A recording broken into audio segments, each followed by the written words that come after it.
minha homenagem, ela quis ser provocadora, como o próprio Saramago o foi, né? Não que eu tenha pretensão, né, em algum momento de querer imitá-lo, não era isso, mas era no sentido de justamente fazer com que a gente pudesse refletir um pouquinho qual o caráter da provocação que Saramago veio trazer para a gente, enquanto escritor, enquanto pessoa, né, enquanto sujeito histórico.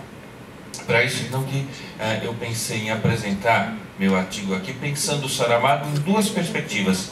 Primeiro, pensando Saramago como leitor do mundo, e depois pensando Saramago como provocador desse mesmo mundo. Então, essa relação, eu diria, dialógica entre leitura e provocação do mundo, né, é o que, muito humildemente, estaria presente no meu artigo. Agora, vamos pensar então um pouquinho como é que o meu artigo apresenta esse Saramago leitor do mundo. Primeiro, ele apresenta Saramago enquanto leitor do mundo como alguém capaz de construir relações, né? E isso significa perceber as relações pela palavra e a partir da palavra com o próprio mundo. Num texto que o Saramago vai escrever para o seu caderno de Lanzarote, ele vai dizer uma frase, uma afirmação que para mim é fundamental. Ele vai dizer: nenhuma palavra é poética por si mesmo. Vejam a força dessa expressão.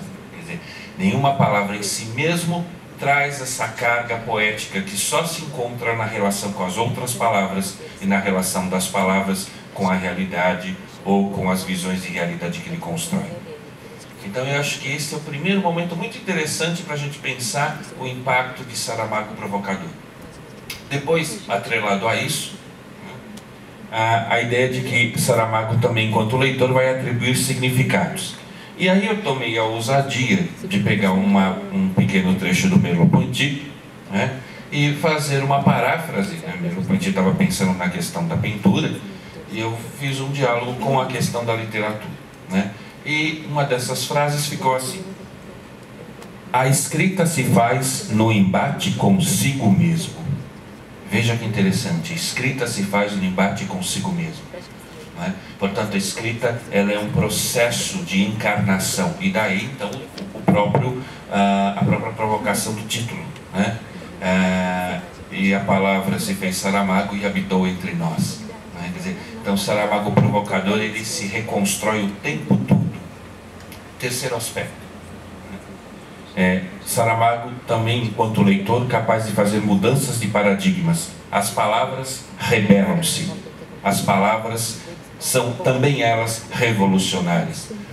E aqui eu fico com uma impressão muito interessante, porque geralmente as pessoas abordam Saramago como alguém que tinha um caráter de pensamento revolucionário, e de fato ele pretendia ser, era comunista, membro do Partido Comunista Português, mas bastante crítico em relação ao seu tempo, né, pré e pós-ditadura, né, pré e pós-25 de abril, perdão, né, que é a Revolução dos Cravos, mas também, né, há um outro aspecto da estética saramaguiana muito pouco trabalhado, né, que pelas próprias palavras que ele constrói, ele se propõe um rebelde. Então não é apenas o Saramago político, não é apenas o Saramago no sentido da afirmação política dele partidária, mas é também alguém capaz de utilizar os seus textos como possibilidade de rebelião, né? O próximo aspecto que eu gostaria de citar tem a ver com o mergulho solidário, né? Saramago então vai se solidarizar tanto na sua vida política quanto nos seus textos com as lutas sociais, com a emancipação das mulheres, com a emancipação, né, das classes sociais. E esse aspecto é profundamente, entre aspas, libertador, né? E é interessante que Saramago vai receber em Portugal, até hoje, né, nós estamos acostumados com as críticas à direita, né, as críticas conservadoras. Mas há, por incrível que pareça, críticas à esquerda também, né? Isso não está no artigo, mas eu sugeriria a um teólogo da libertação português, infelizmente muito pouco conhecido no Brasil, chamado Padre Mário de Oliveira, que vai fazer uma crítica à esquerda interessantíssima a Saramago, né, dizendo inclusive que Saramago deveria aprofundar-se ainda mais, né, e que o Jesus Cristo dele é muito light, né? O que é muito interessante de perceber essa dimensão também, né? Bom, e aí pensar o outro aspecto, Saramago como provocador do mundo, né? Primeiramente então, pensar em termos da provocação ética. nesse mesmo livro, o Evangelho segundo Jesus Cristo, há uma passagem que eu confesso mexeu muito comigo. E qual é essa passagem? Ora, há o sonho de José, né? Ou seja, vamos primeiro pegar, né, no texto bíblico original, né? José tem um menino Jesus pequeno lá e tem um sonho que Herodes vai matar, né? E aí então ele, né, foge para o Egito, né? Manda a bala para o Egito. E aí então no Evangelho segundo Jesus Cristo, Saramago nos provoca da seguinte forma, ele discute, José pensando assim, mas por que Deus é esse, né, que faz com que eu tenha esse sonho, né, salve meu filho e todos os outros meninos da mesma idade morram?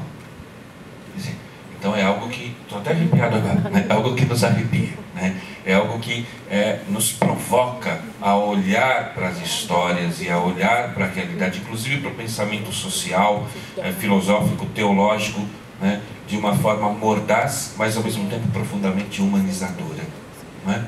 Então, por tudo isso, eu acredito que Saramago, seja nesse binômio leitura-provocação, né, ele nos leve a olhar para o mundo de forma diferenciada. E eu queria também, né, apresentar para vocês um rápido trecho do meu artigo em que eu procuro fazer esse diálogo, né?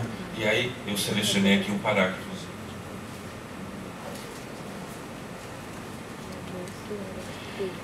em que ele diz assim, em que a gente pode pensar: a escrita não cabe geometricamente no mundo, ela o extrapola, embora esteja historicamente nele e nasça a partir dele.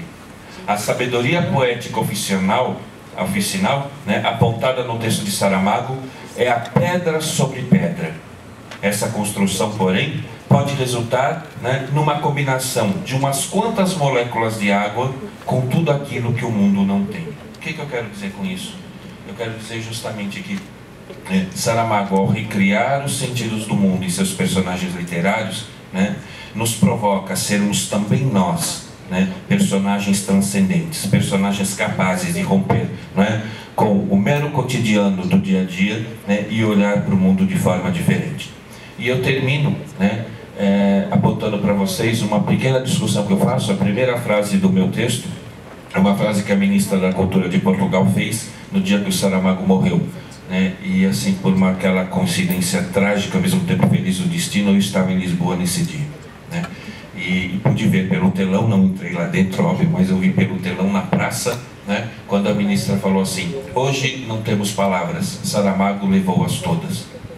E eu fiquei com isso na cabeça, né? E quando recebi o amável convite de escrever esse texto, eu falei, eu vou polemizar com essa frase. E eu começo dizendo, né, afirmando essa frase, mas no final eu digo assim: não, Saramago não podia levar, porque mesmo que quisesse, ele era ateu, ele sabia que ia deixar tudo, sorte nós.